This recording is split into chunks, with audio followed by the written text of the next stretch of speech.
On Charlie Rose. CBS News has fired our former co-anchor over allegations of sexual misconduct.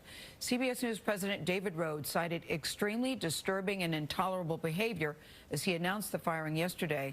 The first report centered on Rose's interactions with staff and job seekers at his program that aired on PBS.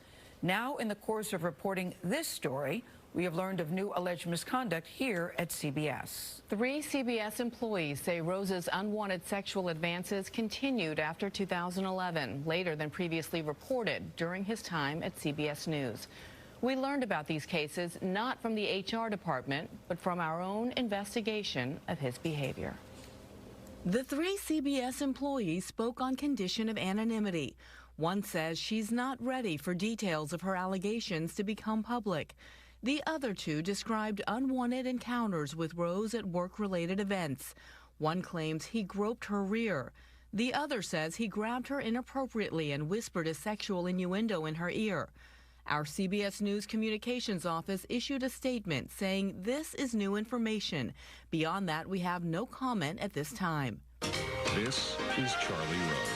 It came a day after reports surfaced on Rose's treatment of women who worked or wanted to work for his PBS show. The Washington Post published the accounts of 8 women who described Rose groping them, exposing himself, or placing lewd phone calls. PBS has terminated its relationship with him. You want to say anything to those accusers, the people that's accusing you of all these wrongdoings? It's not wrongdoing.